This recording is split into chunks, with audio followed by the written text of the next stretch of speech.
Assalamualaikum warahmatullahi wabarakatuh. Kembali saya Hilbram Dunar menemani Anda dalam tafsir Al-Misbah, tentunya bersama Pak Quraish Shihab. Assalamualaikum Pak Quraish. Waalaikumsalam. Terima kasih waktunya, dan juga kita kedatangan dua tamu. Ada Tasya Karmila. Hai Tasya, Assalamualaikum. Waalaikumsalam. Dan tantenya Tasya ya? Iya. Tante Santi Permatasari. Tante betul ya? Sinta. Tante Sinta Permatasari. Assalamualaikum. Waalaikumsalam. Dan nanti ada kesempatan bertanya kepada Pak Quraish, silahkan saja. Tapi sebelum Tasya dan juga Tante Sinta bertanya kepada Pak Quraish, kita akan membahas dulu, di mana pada kesempatan kali ini pembahasannya adalah surat Al-Mu'minun ayat 80. Kita akan mulai dari ayat ke-80. Seperti apa? Silakan Pak Quraish. Baik, kita akan bahas ayat-ayat ini. Yang pertama tuh berkaitan dengan hari kebangkitan. Orang-orang musyrik Mekah tidak percaya bahwa orang setelah mati bisa dihidupkan lagi oleh Tuhan. Nah, ayat-ayat kita ini berusaha meyakinkan mereka bahwa kepercayaan tersebut tidak benar. Maka di ayat 80 ini dinyatakan demikian. A'udzubillahi minasyaitonirrajim. Wa huwal ladzi yuhyi wa yumiit wa lahu ikhtilaful laili wan nahar afala taqilun. Dialah yang maha kuasa itu, Allah itu yang menghidupkan dan mematikan. Dalam arti dia bisa menghidupkan, dia bisa mematikan, dia bisa menghidupkan lagi yang mati. Karena dia menghidupkan dan mematikan, baru dia berikan gambaran sekilas tentang bagaimana itu hidup mati, hidup mati, hidup mati. Dia katakan walahu ikhtilaful laili wan nahar afala taqilun. Allah lah yang mengatur perbedaan malam dan siang, atau pergantian malam dan siang. Kita lihat malam disusul siang, siang malam lagi. Apa kaitannya dengan menghidupkan dan mematikan? Secara tekstual, Al-Quran, demikian juga hadis Nabi, mempersamakan kematian itu dengan tidur. Hanya tidur itu belum sepenuhnya kesadaran dicabut. Tapi sebenarnya tidur mirip sekali dengan kematian. Al-Quran menyatakan Allah yang mematikan, mewafatkan orang saat tidurnya dan saat kematiannya. Saat tidur ditahan, lalu dilepaskan lagi. Saat mati ditahan, tidak dilepaskan lagi. Jadi tidur itu sebenarnya mirip dengan mati. Kalau setiap hari, malam dan siang, di mana ada tidur dan ada kegiatan bisa terjadi, apa salahnya yang Maha Kuasa itu menjadikan yang telah mati ini hidup kembali, sebagaimana menjadikan yang tidur ini siuman kembali, sadar kembali, ya kan? Apakah kalian tidak berakal? Apakah kalian tidak pikirkan itu? Bahwa dalam kehidupan keseharian kalian pernah hilang kesadaran, tapi lantas kembali lagi. Tapi mereka itu bukannya tidak hanya menolak begitu saja. Mereka beralasan, qalu misla ma qala al-awwalun. Orang-orang musyrik yang tidak percaya hari kebangkitan itu berkata seperti ucapan orang-orang terdahulu. Apa ucapan orang-orang yang terdahulu? Orang tua mereka, leluhur mereka yang tidak percaya. Mereka berkata, apakah kalau kita telah mati dan menjadi tanah dan tulang belulang, apakah kita dibangkitkan lagi? Ini sudah jadi tanah, ini sudah jadi tulang belulang. Kami sudah dijanjikan, diancam seperti ini sejak dulu. Ayah leluhur kami pun sudah diancam seperti itu sejak dulu. Padahal tidak ada yang terjadi. Ini hanya dongeng. Ini mitos. Tidak ada kejadiannya. Di ayat yang lain ada dikatakan begini. Mereka berkata, apakah kalau kami sudah menjadi tulang belulang, kami sudah menjadi bahan-bahan yang rapuh, tulang-tulang jadi rapuh, apakah Allah bisa menghidupkan kami kembali? Dijawab oleh Allah, wahai Nabi Muhammad, beritahu mereka, tidak usah kalian membayangkan kalian jadi tulang. Bayangkan yang lebih tidak masuk di akal dari tulang. Tulang pernah hidup. Ya. Cobalah bayangkan kalian menjadi besi atau batu. Batu itu tidak pernah hidup. Baru ketika itu bertanyalah, siapa yang menghidupkan kami padahal kami dulu batu, kami dulu ini. Baru dikatakan jawablah, yang menghidupkan kamu adalah Dia yang menghidupkan kamu sebelum wujud. Kamu kan pernah tidak ada. Ini sudah ada bahannya. Apalagi kalau di tulang, bahannya sudah pernah hidup. Kalaupun kamu menjadi batu, Tuhan bisa menghidupkan kamu. Karena apa? Karena dulu kamu dihidupkannya tanpa ada bahan sebelumnya. Nah, di sini Allah memerintahkan Nabi bertanya, Qul limanil ardu wa man fiha in kuntum ta'lamun. Cobalah jawab pertanyaan ini. Siapakah yang memiliki, yang mengatur perjalanan bumi dan apa yang ada di bumi? Mereka jawab, itu milik Allah.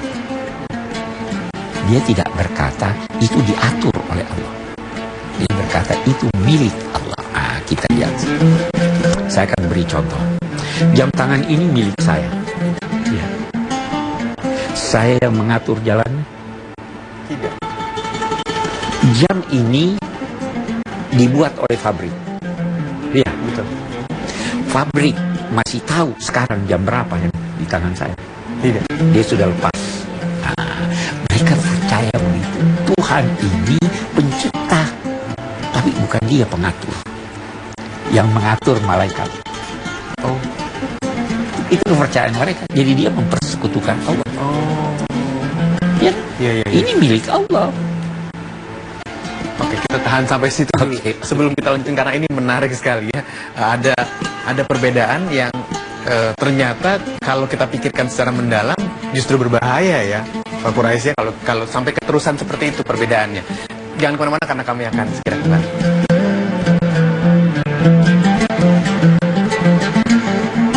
Tidak ada juga Tuhan selain Allah.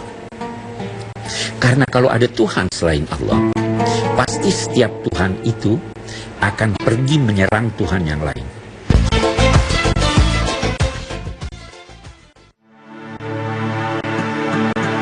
Kami lanjutkan lagi tafsir Al-Misbah. Pada segmen sebelumnya Pak Quraisy sudah menjelaskan kepada kita bagaimana Allah sudah menciptakan manusia dan juga mengatur kehidupan manusia. Jadi bukan Allah hanya menciptakan lalu melepas kehidupannya diatur oleh para malaikat. Ada yang mengatakan seperti itu.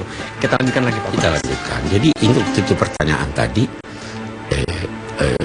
siapa yang menciptakan, yang mengatur alam ini? Mereka berkata itu milik Allah. Ditanya lagi, siapa pengatur, pemelihara langit? Di sini dikatakan 7 langit. Kata 7 dalam bahasa Arab itu bisa berarti angka di bawah 8 di atas 6. Ya, bisa juga berarti banyak. Sama kalau saya berkata 1001 dalam bahasa Indonesia. Ya, atau orang berkata dia berjalan 7 keliling. Iya.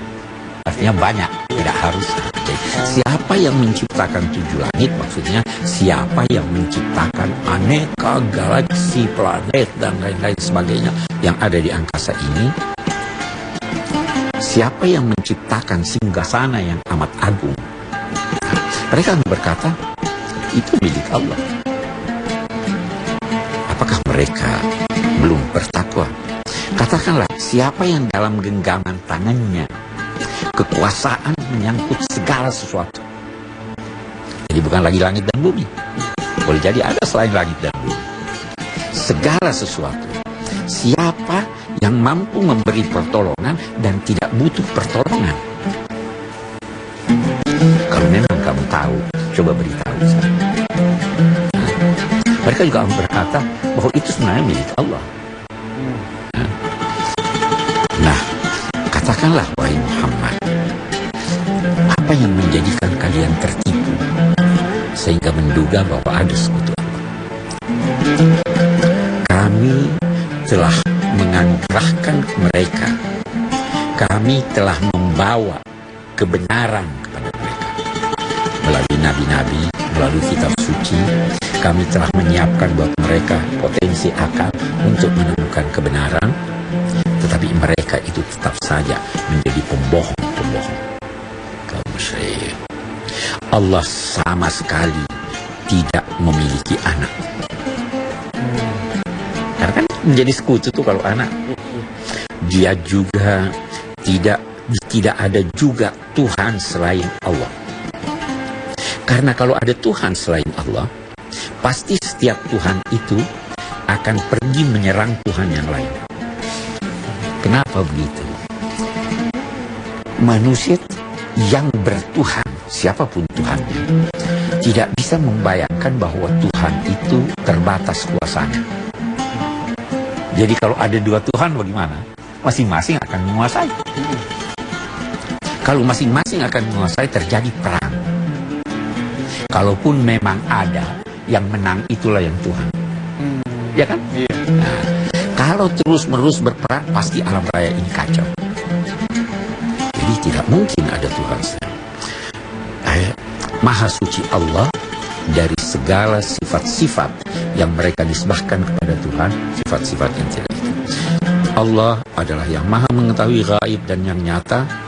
Sungguh maha tinggi Allah dari segala persekutuan yang mereka berikan kepadanya. Baru Nabi Muhammad diperintahkan, berdoalah wahai Nabi Muhammad, katakan, wahai Tuhanku, kalau memang engkau akan menunjukkan kepadaku sanksi, siksa yang akan kamu jatuhkan kepada mereka, saya bermohon jangan jadikan aku berada di tengah-tengah mereka. Kita lihat. Ada kemungkinan kita tidak salah, tapi kita kena musibah. Bisa nggak? Iya. Nabi pun merasa begitu. Saya sudah mengajak, tapi saya kena musibah. Ya Allah, jangan jadi, kalau memang kamu mau tunjukkan siksamu, jangan jadikan aku berada di tengah mereka. Itu satu. Bisa jadi juga permohonan ini beliau sampaikan karena perasaan kasih kepada manusia. Allah, saya tidak sanggup lihat itu. Angkat saya, pindahkan saya ke tempat yang lain. Nah, buat kita ini pelajaran bahwa jangan merasa aman bahwa Anda bisa terhindar dari bencana. Kalau Nabi saja yang dekat kepada Allah memohon ini, apalagi kita yang memang jelas kita punya dosa. Jangan jadikan aku. Baru dikatakan, kami Tuhan bisa menunjukkan kepadamu apa yang kami janjikan kepada mereka. Tetapi sebahagian dari janji itu yang merupakan ancaman yang menghancurkan mereka, kami tidak akan berikan selama engkau masih ada di tengah mereka. Itu di dalam ayat yang lain dikatakan, apa itu ayatnya? Wa ma kana Allahu liyu'adzibahum wa anta fihim. Allah tidak akan menyiksa mereka dengan siksaan yang amat pedih selama engkau masih berada di tengah mereka dan selama mereka masih memohon ampun. Sekarang Nabi sudah dicerca, dimaki, ditolak ajarannya, apa melawan? Kita baca. Idfa billati hiya ahsanus sayyi'ah. Kalau ada keburukan, tolak keburukan itu dengan sesuatu yang terbaik. Jangan balas keburukan dengan keburukan sendiri. Balas keburukan itu dengan sesuatu ahsan yang terbaik. Kami tahu apa yang mereka matikan kepada. Kami mengetahui apa yang mereka ucapkan sebagai makian kepada kamu. Sekarang gimana? Nah, tuntunan agama, jangan balas dengan kekerasan. Ya? Balas balas dengan kebaikan. Itu ada ayat lain berkata begini, maknanya sama dengan ini. Kalau kamu membalas keburukan orang dengan kebaikan, maka lawanmu itu serta-merta akan menjadi sahabatmu yang kental. Kenapa itu? Sementara psikolog berkata begini, setiap benci itu ada cinta. Setiap cinta ada benci. Betul ya? Ya, betul. Ketika Anda membenci seseorang, ada sedikit sekelumit rasa cinta yang Anda pendam ke dalam hati Anda. Ketika Anda menyenangi seseorang, ada juga sekelumit. Jadi ketika dia melakukan keburukan, tiba-tiba Anda balas dengan kebaikan, terbongkar semua itu yang ada di bawah sadar naik ke permukaan, sehingga dia menjadi senang pada Anda. Oh gitu. Iya kan? Itu balas dengan kebaikan. Oke, kita tahan dulu sebentar penjelasan mengenai hal itu. Setelah ini, Tasya dan juga Tante Sinta bisa bertanya, tapi Anda jangan kemana-mana, tetap bersama kami di Tafsir Al-Misbah. Seandainya tingkat amal kebaikannya tidak serupa dengan tingkat amal, apakah leluhurnya atau ayah tidak sesuai dengan ini, Tuhan gabungkan juga. Karena kenikmatan bergabung dengan keluarga yang seide, yang seiman, itu adalah kenikmatan luar biasa.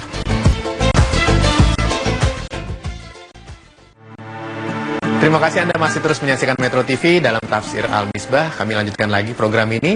Sebelum Tasya dan Tante Sinta bertanya, diteruskan terlebih dahulu. Saya teruskan dulu. Jadi itu tadi tuntunan agama, balas kejahatan orang dengan baik. Jangan menyulut api di atas api, ya. Tapi siramlah api dengan air, dia akan padam. Ya. Dan berdoalah, wahai Nabi Muhammad, wahai Tuhanku, aku berlindung kepadamu dari rayuan-rayuan setan, dari tusukan-tusukan setan. Kita kalau marah, setan datang menjadikan kita marah. Kita berdoa, ya Allah, lindungi saya dari itu. Baru ini Nabi aja disuruh begitu, apalagi kita. Aku berlindung kepadamu ya Allah, wahai Tuhanku, jangan sampai setan hadir di tengah-tengah aku. Saya mau lihat ini redaksinya. Di sini dikatakan bermohon jangan sampai setan hadir. Bisa jadi seorang jahat hadir di satu tempat, dia tidak ganggu Anda. Bisa. Dia akan lebih mengganggu kalau dia hadir sambil merayu. Yang kita mohonkan, yang diperintahkan untuk dimohonkan, jangan sampai dia hadir. Begitu juga kita. Kalau kita tahu ada tempat setan, walaupun Anda berkata saya hanya mau lihat, mau ini, Anda hadir, bahaya.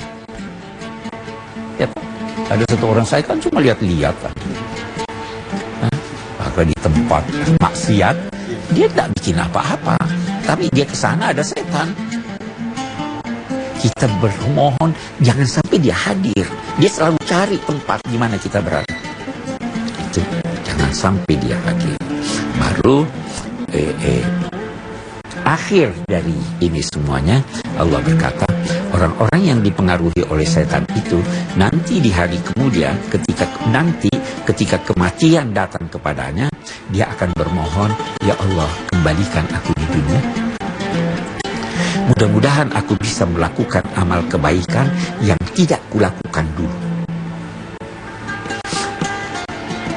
Atau mudah-mudahan aku bisa bersedekah.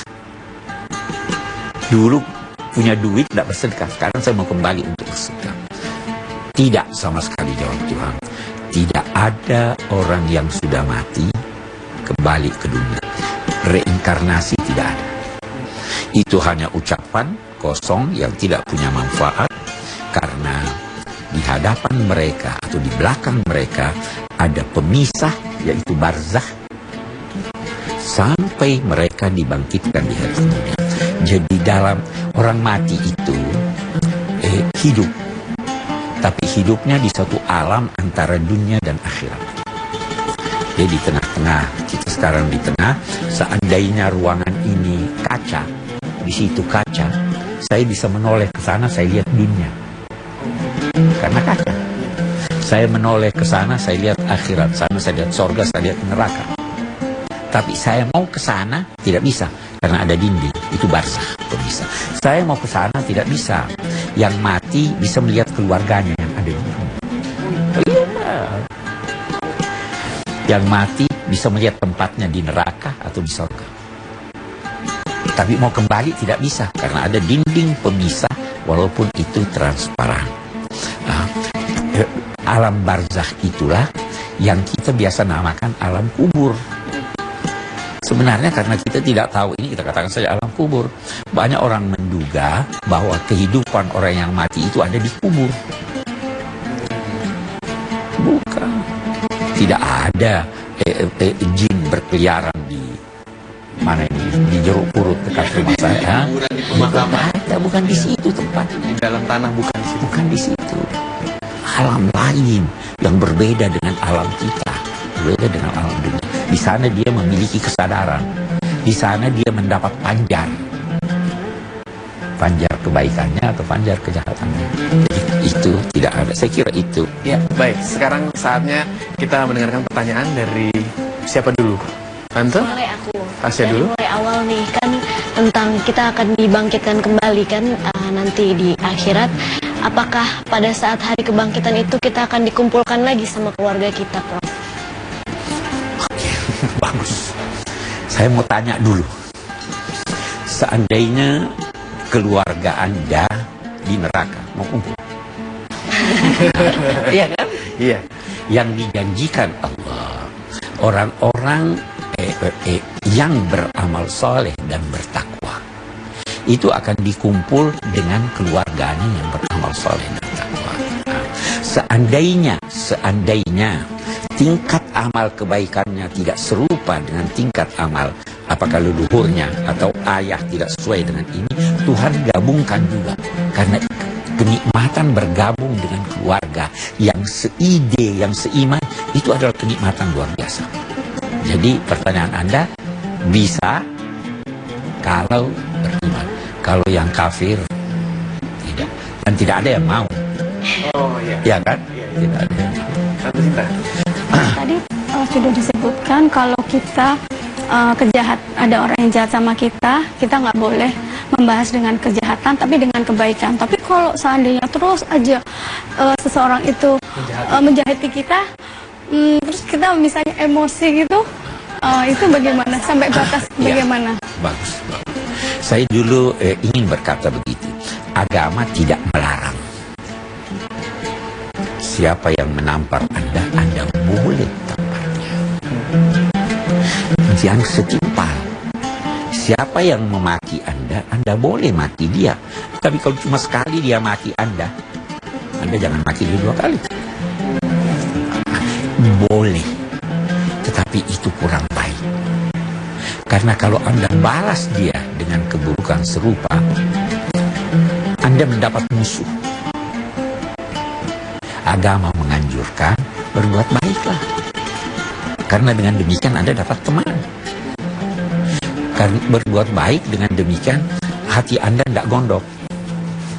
Ya. Kalau tidak memaafkan, setiap lihat fotonya aja berhenti kerja, emosi. Tapi coba maafkan, akan terjadi. Itu anjuran, ya kan? Bukan kewajiban, saya kira. Ya, baik. Kita lanjutkan setelah pesan-pesan berikut ini ya. Jadi jangan kemana-mana, tetap bersama kami dalam Tafsir Al-Misbah.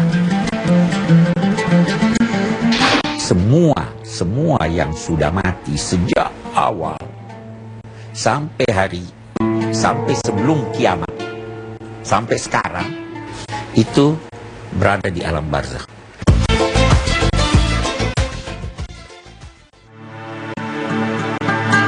Kembali bersama saya Hilbram Dunar dan Pak Kurai Shihab dalam Tafsir Al-Misbah. Kita lanjutkan lagi. Pertanyaan dari Tasya masih ada. Silahkan Tasya. Kadang-kadang kita juga suka bertemu ya sama orang-orang mungkin yang nggak percaya akan hari akhir, terus diajak berdebat gitu kan. Misalkan aku paling cuman bisa bilang sekarang kalau mereka bilang kamu nggak bisa ngebuktiin bahwa hari akhir itu ada, dan aku cuman bisa bilang kamu juga nggak bisa ngebuktiin bahwa hari akhir itu tidak pasti datang. Sebenarnya penjelasan yang tepat seperti apa sih untuk meyakinkan orang mereka? semacam itu, kita katakan, mari kita gambling. Ya kan? Orang semacam itu. Bagaimana? Seandainya Anda percaya, ternyata ada. Siapa yang rugi? Dia. Dia. Oke. Seandainya Anda percaya, tetapi memang percaya tidak ada, lantas ada, Anda rugi. Kalau Anda percaya ada, tetapi tidak ada, rugi enggak Anda? Tidak. Bahkan Anda untung, dapat nama baik. Jadi udahlah, biarkan di gambling aja. Anda tidak percaya, saya gambling. Iya. Itu untuk tahap pertama, untuk menyelesaikan diskusi. Ya kan? Ya, baiklah Tante, ada yang mau ditanyakan dulu? Belum? Kalau gitu saya bertanya dulu kepada Pak Quraisy. Sehubungan dengan alam barzah tadi, ketika kita berada di tengah-tengah Pak Quraisy, dindingnya adalah kaca, bisa melihat ke kehidupan di dunia ini, bisa melihat ke akhirat. Apa yang terjadi di alam di tengah-tengah ini Pak Quraisy? Bagaimana perasaan mereka-mereka yang sedang berada di dalam tengah-tengah ini melihat keadaan sekarang itu? Kalau dia lihat bahwa oh ini nanti saya akan ada di neraka, tersiksa dong. Menanti siksaan itu adalah siksaan. Tapi kalau dia melihat bahwa oh ini nanti saya di sorga, dia akan merasa senang, merasa bahagia. Orang biasa berkata begini, mungkin ada benarnya. Kalau Anda akan pergi menemui kekasih, saat-saat perjalanan menemui kekasih biasa lebih indah dari pertemuan dengan kekasih. Benar tak? Bisa. Bisa kan? Oh, itu terbayang macam-macam. Jadi ada kenikmatan di alam barzah. Memang ada orang-orang, ada cendekiawan yang berkata orang di alam barzah itu cuma tidur. Oh. Jadi tidak ada apa-apa. Tetapi hadis-hadis terlalu banyak yang menyatakan ada ini. Kita bisa melakukan pendekatan bahwa tidur juga itu ada yang enak, ada yang tidak enak. Iya. Kalau mimpi Anda, mimpi itu bisa jadi seperti itu. Yang jelas, semua yang sudah mati sejak awal sampai sebelum kiamat, sampai sekarang, itu berada di alam barzah. Jadi bisa jadi ada orang yang menurut logika kita, ini tunggunya lama bener nih. Ya toh? Nah, tetapi menunggu itu relatif. 1 jam saat Anda menonton apa yang Anda senangi sama dengan 5 menit. Cepat berlalu. 5 menit dalam keadaan tersiksa itu tahunan. Ya, jadi itu relativitas itu ada. Nah, Al-Quran menyatakan bahwa itu ada alam itu, ada yang tersiksa ketika itu, dan nanti penyempurnaan ganjarannya di akhirat. Saya kira. Silakan Tante, pertanyaan berikutnya. Mungkin yang seperti tadi, Prof, kita ketika di alam barzah itu, apakah ada orang tuh misalnya sudah meninggal gitu, masih bisa melihat keluarganya yang sudah mengunjungi, seperti apa yang ada bilang malam Jumat tuh kita kalau baca Yasin misalnya, keluarga kita yang sudah meninggal bisa melihat kita gitu. Ada hadis-hadis yang menyatakan begini, wahai orang-orang hidup, jangan mempermalukan keluargamu di alam barzah. Jadi kalau Anda melakukan sesuatu yang buruk, yang malu ini. Nah, itu satu. Jadi dia lihat, orang yang meninggal lihat. Nabi waktu meninggal putranya, beliau berkata ini dia lihat siapa yang mengkafani dia. Dia lihat. Tapi di sana, kita sekarang ini bagaimana? Kita ini monitor kita kotor, tidak bisa mendeteksi. Yang bersih bisa, bisa melalui mimpi. Kalau Anda punya monitor ini, kita kalau monitor kita kotor, tidak ada dia, tidak kita tangkap. Pas lagi masih kecil, masih SMP awal-awal lah, aku umroh, terus aku niatkan untuk umrohin nenek aku, terus aku mimpiin nenek Itu aku. banyak kejadian. Iya, makamnya semuanya bunga mawar. Banyak kejadian seperti itu. Jadi bisa ada hubungan, Bu. Boleh jadi dia sudah menyampaikan, kita tidak bisa buka suratnya, tidak ini. Tapi kalau jernih, bisa jadi itu jelas, bisa jadi dalam bentuk simbol-simbol yang menunjukkan bahwa dia sudah terima itu. Ada orang-orang yang keluarganya meninggal, itu jelas mengingatkan dia, itu ada di sini tuh barang saya, itu ada di sini, kamu belum bayar zakat fitrah, itu banyak yang begitu. Jadi bisa ada hubungan itu. Kalau orang intinya dia punya, dia bersih hatinya, monitornya bisa ya kan, kira-kira seperti itu. Kita lanjutkan, masih ada satu segmen lagi kebersamaan kita dalam program ini. Anda jangan kemana-mana. Allah Maha mengetahui segala sesuatu yang nyata maupun yang gaib. Dia sama sekali tidak mengetahui adanya Tuhan selain dari dirinya.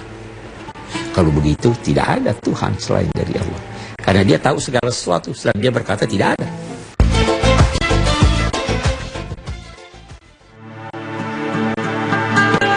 Anda masih terus menyaksikan Tafsir Al-Misbah. Masih ada satu segmen lagi kebersamaan kita pada kesempatan kali ini. Tasya masih punya pertanyaan kepada Pak Quraisy Shihab, silahkan.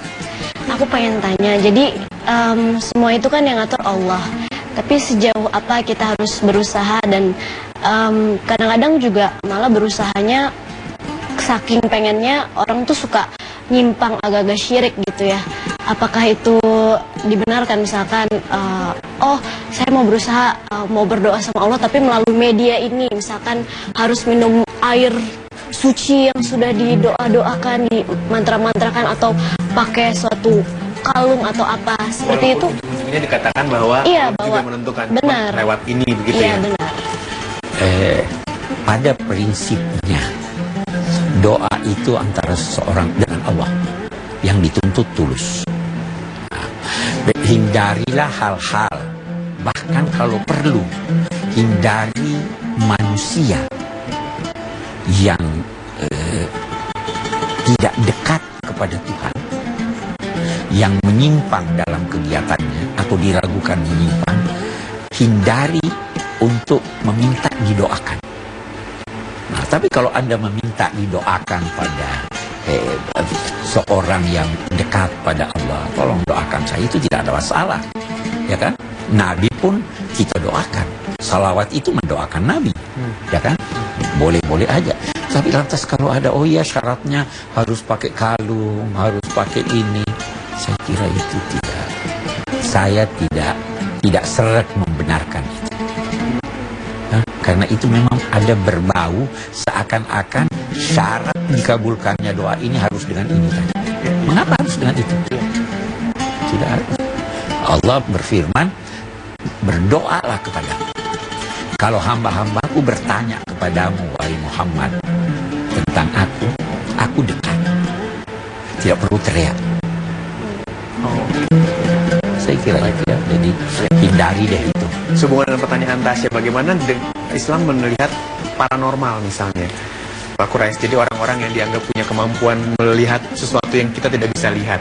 Ya kadang-kadang kan paranormal juga semua mengembalikan kepada Allah Subhanahu Wa Taala, tapi caranya agak sedikit berbeda. Juga begitu ngeliat muka kamu, nanti hati-hati ya. Ya.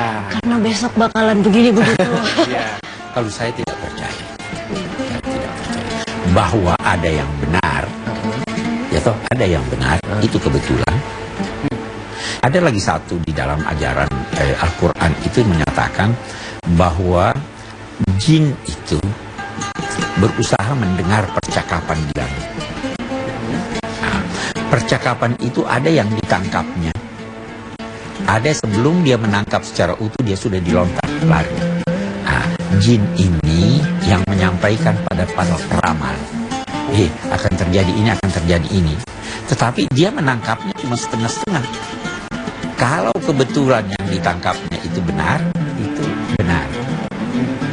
Kalau tambahan dari dia itu yang bohong. Nah, jadi itu melalui makhluk halus. Oh, jadi berdasarkan itu. Nah, dan boleh jadi makhluk halus itu setan. Itulah yang membisikkan pakai ini, pakai itu. Iya kan? Iya. Oke, baiklah. Kita masuk pada kesimpulan. Kita masuk pada kesimpulan. Mari kita lihat kesimpulan yang kita baca hari ini.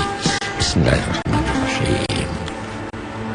Kaum musyrik Mekah pada hakikatnya percaya bahwa pencipta adalah Allah. Kesesatan mereka antara lain terletak pada mempersekutukannya dengan sesuatu karena mengira bahwa ada sesuatu selain Allah yang dapat memberi pengaruh tanpa izinnya. Tidak ada yang terjadi tanpa izinnya. Yang kedua, Allah Maha mengetahui segala sesuatu yang nyata maupun yang gaib.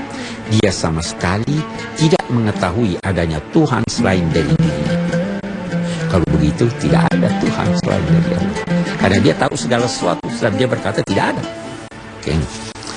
Kita lihat, seseorang betapapun taat dan dekatnya kepada Allah, hendaknya selalu waspada dan berhati-hati, bersabar dan rendah hati, sehingga tidak mengandalkan ketaatannya kepada Allah Subhanahu wa Ta'ala.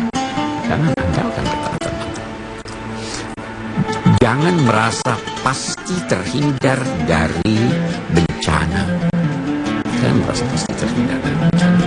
Bisa saja seorang yang taat berada di sekeliling bencana, dia kena. Oke.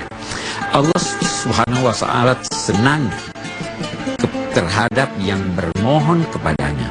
Sebenarnya permohonan yang diajarkan itu dapat saja Allah anugerahkan tanpa bermohon. Tapi dia senang kalau Anda datang bermohon. Tidak seorang pun yang tidak diupayakan oleh setan untuk dirayu dan diganggu. Nabi pun dia rayu dan diganggu. Karena itu semua manusia termasuk Nabi Muhammad dianjurkan untuk berlindung kepada Allah. Yang terakhir, yang pasti dan harus diyakini oleh setiap umat beragama adalah ada hari kebangkitan dan Tuhan Maha Kuasa untuk membangkitkan semua yang telah mati di alam raya ini. Saya kira. Masih ada waktu beberapa menit, izinkan saya bertanya lagi Pak Quraisy. Okay. Ini sehubungan dengan kesimpulan tadi Pak Quraisy, ada yang mengatakan di situ bahwa ketika kita walaupun kita sudah berada di dalam jalan yang benar, tapi kalau akan datang sebuah musibah kita bisa terkena. Ya. Jadi bagaimana kita harus menyikapinya Pak Quraisy supaya jauh dari musibah, supaya bisa lebih tenang? Begini, apa bencana yang menimpa seseorang bisa jadi karena ulahnya, bisa jadi karena dia tidak salah tapi kena juga, ya kan? Nah, kalau dia tidak bersalah dan kena juga, maka itu ujian Tuhan kepadanya supaya dia naik tingkat. Satu. Bisa jadi juga itu dia dijadikan alat Tuhan untuk mengingatkan orang lain. Ya, saya tidak salah ya Allah, saya jalan di sini, kok saya kena ini, nah, ya, saya jatuh, saya ditabrak. Allah jadi, kamu saya pilih untuk menjadi alat saya. Tujuan saya mengingatkan setiap orang agar supaya jangan merasa aman. Selalu gantungkan dirimu pada Tuhan. Bagus. Kan bagus buat dia. Karena dia dijadikan alat, pasti Tuhan memberi dia ganjaran yang lebih. Itu dulu saya pernah uraikan secara panjang lebar ketika terjadi tsunami. Sekian banyak orang baik. Tapi kan tsunami ini menjadi pelajaran buat kita nih. Bahwa bisa jadi terjadi bencana mendadak. Sehingga harus hati-hati, harus selalu siap. Jadi jangan pernah menganggap bahwa suatu hal yang tidak menyenangkan Anda itu otomatis Tuhan benci Anda. Otomatis itu karena kesalahan Anda. Ada, itu sebabnya dalam ajaran Al-Quran ada perbedaan antara musibah dan bala. Musibah itu karena ulah Anda, bala itu bukan karena ulah Anda, tapi kehendak Tuhan untuk menguji. Baik, terima kasih Pak Quraisy. Terima kasih. Bincang-bincangnya sangat bermanfaat. Tasya, terima kasih sudah mampir. Sama-sama, terima Iya. kasih. Anda Cinta juga terima kasih. Mudah-mudahan kita bisa bertemu pada kesempatan yang lain. Terima kasih untuk Anda yang juga sudah menyaksikan program ini, menemani Anda di bulan suci Ramadan. Saya Hilbert Abdunar. Wassalamualaikum warahmatullahi wabarakatuh.